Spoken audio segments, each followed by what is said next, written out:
morning, everybody. Is everybody ready for chapter 2 of Grubtown Tales, When Bunnies Turn Bad? All right, let's get going. Chapter 2 is called Monkeying About. You didn't have to be informative Booth to guess where the chimp came from. The animal had escaped from somewhere, and Grubtown doesn't have a zoo. There wasn't a circus in town at the time, and there was a very good reason for that. The very good reason is the Grubtown circus ban, which has been in force ever since Elvin Backdraft was eaten by that tiger.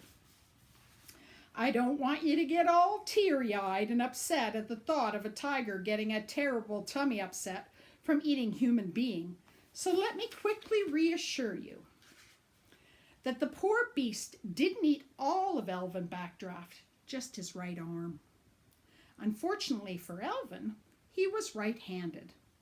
Fortunately for Elvin, he still has a left hand and has since learnt to write with that one instead. The tiger's name was Rory, and he had been supposed to stand on a stool in the middle of the circus ring, but instead wandered over to Elvin Backdraft, who just climbed into the ring and unrolled a banner which read, "The place for animals is in the wild, not in a circus." And there they are. Look at that scary-looking tiger. Moments later it read, "Lace for animals, is he wild in a circus?" There it is, bitten.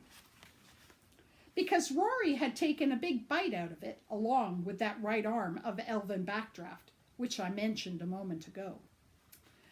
The very next day, Mayor Flabby Gomez and Chief Grabby Hansen announced that there would be no more circuses in Grubtown. Elvin Backdraft was not only a close personal friend of the mayor, it was also his job to wrap all of Grubtown's official parcels. His actual job title being Grubtown's official parcel wrapper-upper, which was something that was much harder to do with one arm. Mayor Gomez was furious. So with no Grubtown Zoo and circuses banned from Grubtown, where had the chimpanzee in Manuel Org's tree come from? If you're thinking that he might have escaped from the doohickey and squat science labs over in Werty, I'm going to award you extra points for being so smart. That's not the right answer, but some other well-known Grubtown animal residents, the rats who used to share the 8-story high garden shed with Flabby Gomez and his family before he moved into his knitted house, came from there. So it's good thinking. Well done. But don't get too big-headed. Nobody likes a big head. In truth, the chimp came from the Grubtown Home for Old Folks. He wasn't one of the residents, although he did have more than a passing resemblance to Global Tarp, who was so old that he can remember the days before knock-knock jokes, because no one had invented the door yet. The chimp, who'd been named Clack by Asphalt Nosegay, who owns and runs the home, was a petting pet. Asphalt Nosegay used to get a magazine called Owners of Old Folks' Homes Weekly. It came out every week and was for people who owned old folks' homes. In the third week of July issue, which came out in the first week of September in this particular year, there was an article about how good it was for residents in old folks' homes, in other words, old folks, to have a pet to cuddle and stroke. According to the article, loving a pet had real therapeutic value. Asphalt Nosegay wasn't exactly sure what that last part meant, but she decided there and then, or maybe 6 minutes later, that she would get a pet for the residents of the Grubtown Home for Old Folks, something cheap. The cheapest pet she could find at Sly Guppy's Pet Emporium was a goldfish.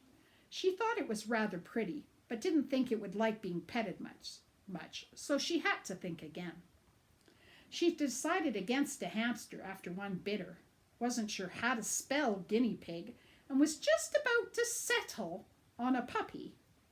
Perhaps she thought it was a cushion, when Sly Guppy warned her, and she avoided flattening the poor thing at the last minute. Just then, the chimpanzee ambled in off the street. There's the goldfish, and there's the hamster biting her, and there's the puppy she just about settled on. Settled means sit. How much asked, that's hard to say. How much asked Asphalt Nosegay?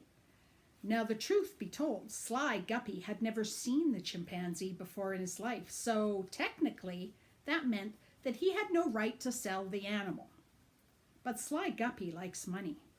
I know this for a fact because once I was walking through Lots of Trees Wood when I saw him outside his little cottage singing, "I like money," and doing a funny little dance.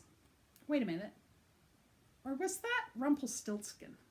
I think it must have been Rumpelstiltskin. Sly Guppy doesn't live in a little cottage in the wood, but in an apartment above the bicycle repair shop in Tilt Street. So anyway, Asphalt Nosegay bought the chimp, who wasn't really Guppy's to sell, from Sly Guppy, named him Clack, and took him back to the Grubtown home for old folks. Clack soon settled in.